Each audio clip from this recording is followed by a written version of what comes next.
trip to Belfast that I took a few weeks ago. I hope you enjoy it. Buenas a todos, voy a mostraros el vídeo del viaje que he hecho a Belfast hace unas semanas. In January I was in Dublin. If you want to see the video, it's on my channel. This time I went to Northern Ireland, and as many of you may know, although this city is in the north of Ireland geographically, politically it belongs to the United Kingdom, not the Republic of Ireland. En enero estuve en Dublín, por si alguien quiere ver el vídeo, está en mi canal. Y esta vez fui a Belfast, que está en el norte de Irlanda, pero como muchos sabréis, políticamente pertenece al Reino Unido y no a la República de Irlanda. I think March is a good time to travel. I'm going to tell you about some differences compared to Dublin. The first one is the currency. In Belfast they use pounds sterling because it's part of the United Kingdom, while in Dublin they use the euro, like in many countries in Europe. Les voy a contar alguna diferencia con respecto a Dublín. La primera es la moneda. En Belfast usan la libra esterlina porque forma parte del Reino Unido, mientras que en Dublín usan el euro, al igual que en muchos países de Europa. Another difference is the population and the size of both cities. Dublin is larger and more populated, with around 500,000 people in the city and well over 1 million in the wider metropolitan area. Belfast is smaller, with roughly 300,000 people, which makes it feel more compact and easier to get around. There are also other differences. Dublin is generally more international and has a stronger tech and business presence, while Belfast has a more industrial history and a quieter atmosphere. In terms of prices, Dublin is usually more expensive, especially for accommodation, whereas Belfast tends to be more affordable. Un'altra differenza riguarda la popolazione e le dimensioni delle due città. Dublino è più grande e popolosa, con circa 500.000 di abitanti in città e ben oltre 1 milione nell'intera area metropolitana. Belfast è più piccola, con circa 300.000 abitanti, il che la rende più compatta e facile da girare. Ci sono anche altre differenze. Dublino è generalmente più internazionale e ha una presenza più forte nel settore tecnologico e commerciale, mentre Belfast ha una storia più industriale e un'atmosfera più tranquilla. In termini di prezzi, Dublino è solitamente più cara, soprattutto per gli alloggi, mentre Belfast tende ad essere più accessibile. Another difference is the languages. It seems that the language spoken in both Belfast and Dublin is basically the same. The main language in both cases is English, and as a second language they have Irish. It's actually the same Irish language. I thought there might be some variation, but it seems to be the same. What really changes is the accent. In Dublin, the Irish accent is more noticeable, while in Belfast the accent is a bit different, possibly due to British influence. In the Republic of Ireland, Irish is spoken more widely. According to some sources, around 40% of people have some knowledge of it, although its daily use is quite low. In Belfast, it's much less common.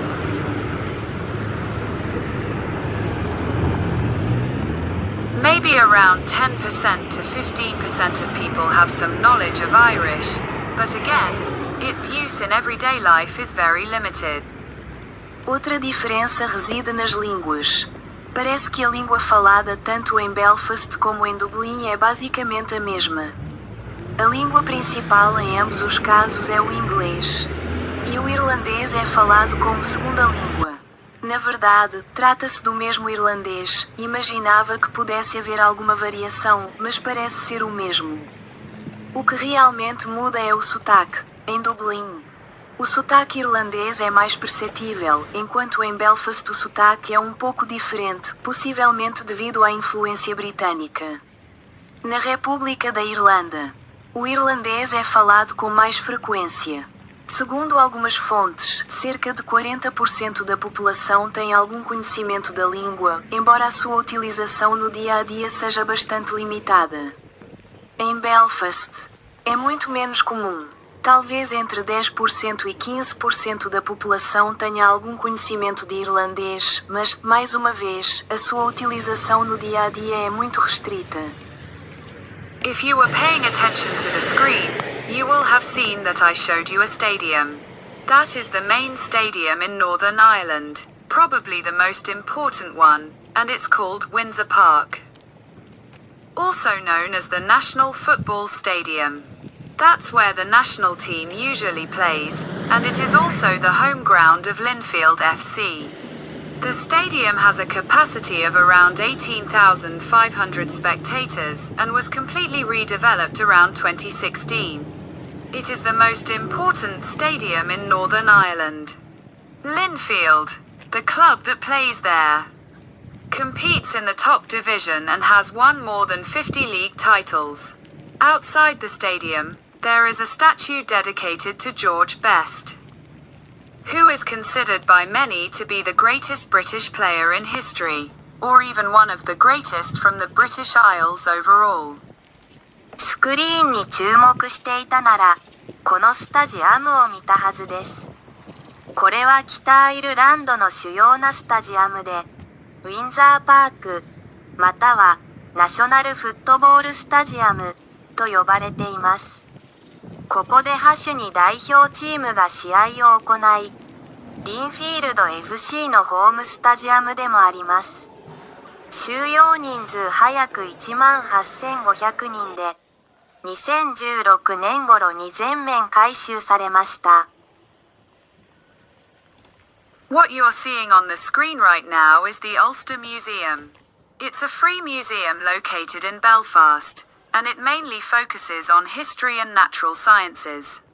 The museum is part of the National Museums Northern Ireland and is one of the most important cultural institutions in the region. Inside, you can explore a wide range of exhibits, from ancient history and archaeology to art, wildlife, and even dinosaurs. One of the highlights is its collection related to the history of Ireland, including artifacts from prehistoric times, as well as exhibits connected to more recent events like the Troubles. There are also impressive natural history sections, with fossils, animals, and interactive displays. Overall, it's a very interesting place to visit, especially because it's free and offers a great overview of both the natural world and the history of Northern Ireland. Although I don't fully agree with some of the concepts presented, such as evolution or certain timelines, I still find many of the exhibits fascinating and worth exploring. O que estás a ver na pantalla agora mesmo é o Museo do Ulster. É un museo gratuito situado en Belfast, que se centra principalmente na historia e as ciencias naturais. Mae'r amgueddfa fan rhan o amgueddfa ffeidd cenedlaethol Gogledd Iwerddon ac mae'n un o'r sefydliadau diwylliannol pwysicaf yn y rhanbarth. Y tu mewn, gallwch archwilio ystod eang o arddangosfeydd, o hanes hynafol ac archeoleg i gelf, bywyd gwyllt a hyd yn oed deinosoriaid. Un dels punts destacats és la seva col·lecció relacionada amb la història d'Irlanda, que inclou artefactes de la prehistòria, així com exposicions relacionades amb esdeveniments més recents. També hi ha seccions impressionants d'història natural, amb fòssils, animals i pantalles interactives. Dans l'ensemble, c'est un endroit très intéressant à visiter, d'autant plus que l'entrée est gratuite et qu'il offre un excellent aperçu du monde naturel et de l'histoire de l'Irlande du Nord. Bien que je ne partage pas entièrement certains concepts présentés, comme l'évolution ou certaines chronologies, je trouve néanmoins de nombreuses expositions fascinantes et dignes d'intérêt. Later on, I'll talk about another museum I also visited, the Titanic Museum. But first let's talk about something else. The weather. In general, the climate here is quite similar to Dublin. Both cities have a lot of cloudy days and light rain throughout the year, so don't expect too many sunny skies. It's that typical Atlantic weather. Unpredictable, a bit grey, and often damp. Compared to London, though, Belfast tends to feel a bit wetter and cooler. London usually has slightly less rainfall overall and more dry, cloudy days. Whereas in Belfast and Dublin, you're more likely to experience that constant drizzle. Between Belfast and Dublin, the differences are quite small. But Dublin might feel just a bit milder and slightly wetter overall, while Belfast can feel a little cooler at times. So overall, if you're planning a trip here, it's always a good idea to bring a jacket and be prepared for some rain, even if the forecast looks decent. Mais tarde, falarei sobre outro museu que também visitei, o Museu do Titanic. Mas primeiro vamos falar sobre outra coisa: o clima. Em geral, o clima aqui é bastante semelhante ao de Dublin. Ambas as cidades têm muitos dias nublados e chuvas leves ao longo do ano, então não espere muitos dias ensolarados. É aquele clima típico do Atlântico, imprevisível. pouco cinzento e frequentemente úmido. بالمقارنة مع لندن، تميل بلفاست إلى أن تكون أكثر رطوبة وبرودة. عادة ما تشهد لندن هطول أمطار أقل بشكل عام، مع أيام جافة وغائمة أكثر، بينما في بلفاست ودبلن من المرجح أن تواجه رذاذا مستمرا. الفروقات بين بلفاست ودبلن طفيفة، لكن دبلن قد تكون أكثر اعتدالا ورطوبة بشكل عام، بينما قد تكون بلفاست أكثر برودة في بعض الأحيان. لذا، إذا كنت تخطط لزيارة بلفاست، فمن المستحسن دائما إحضار سترة والاستعداد لبعض الأمطار، حتى لو كانت التوقعات الجوية جيدة. Now, let's move on to another important topic. Why Northern Ireland belongs to the United Kingdom, while the South is part of a different country. This division has deep historical roots, and religion played a significant role in shaping it. For many years, Catholic and Protestant communities were not just religious groups, but were also closely tied to political identity and power. Throughout history, both sides have been involved in conflict, and religion often became mixed with politics in ways that led to division and, at times, violence. Instead of being just a matter of personal belief, it became something that separated communities and influenced entire societies. This raises a deeper question. Does this really represent the teachings of the Bible and early Christianity from the 1st century, or does it reflect political movements that have used Christianity as a label, turning it into a tool of power rather than a purely spiritual message?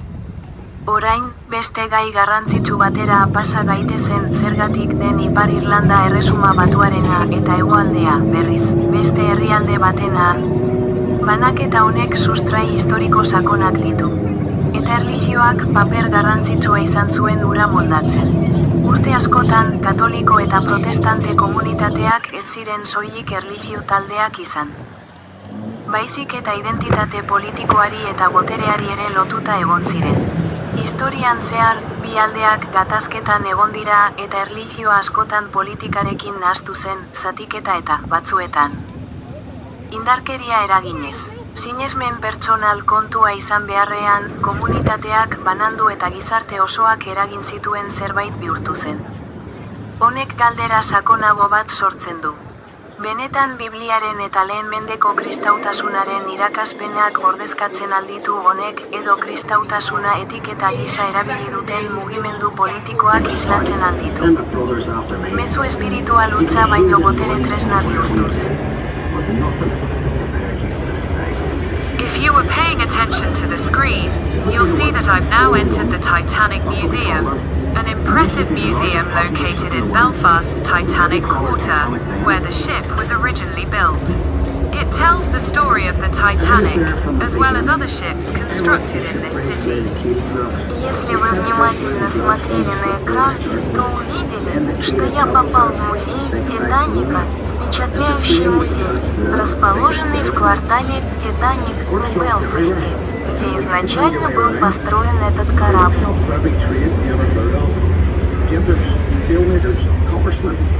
Boiler makers, cabinet makers. I even learned a bit about French policy novel. Ireland was such a fine place to work, but dangerous. Every ship cost a life, and there'd be lots of injuries besides. I was in the engine works for a while. Very well equipped it was. That's where we built the triple expansion engines. 2 of them, each as high as a 3-story house. I worked in the freight bending shop. You'd heat steel beams in the furnace, then hit them on the slabs of cast iron and hammer them curved. It was skilled work. Another interesting thing is that the ticket for the Titanic Museum also includes access to the SS Nomadic, which is located right next to it. It's often described as a mini Titanic, but in reality, it was a tender ship used to transport passengers to and from large ocean liners like the Titanic. The SS Nomadic was also built here in Belfast, in the same shipyard as the Titanic. And it's actually the last remaining White Star Line vessel still in existence today. Now, speaking of similar ships, the Titanic was not alone. It was part of a group of 3 sister ships built by the White Star Line, the Titanic, the Olympic, and the Britannic. All of them were constructed in Belfast by the Harland and Wolff shipyard. The Olympic was very similar to the Titanic and had a long service life, while the Britannic was later converted into a hospital ship and sank during World War I. So overall, this area is not just about the Titanic. It's a key place in maritime history, where some of the most famous ships in the world were built. What you're seeing on the screen right now is the SS Nomadic.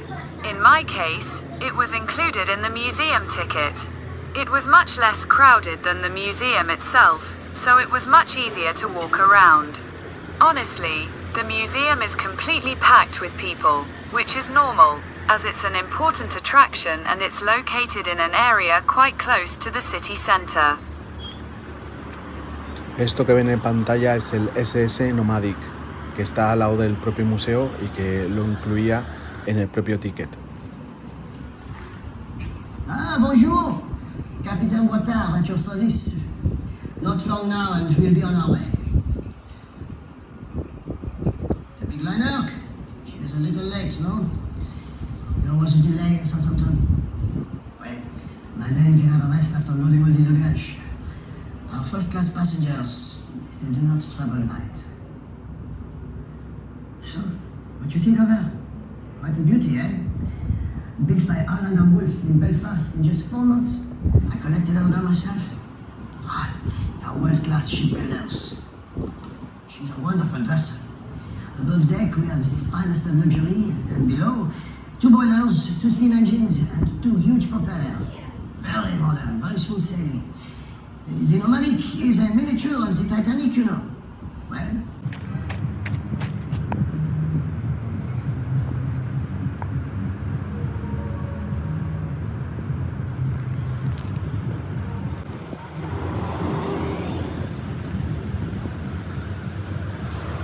Before finishing, here's an interesting fact about Belfast and Northern Ireland. The region is part of the historic province of Ulster, which includes 9 counties. Today, 6 of those counties form Northern Ireland, while the other 3 are part of the Republic of Ireland. This reflects how borders and identities can change over time. Belfast itself has experienced many changes throughout its history.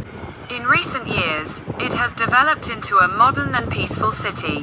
When visiting, you can notice how the past and present come together.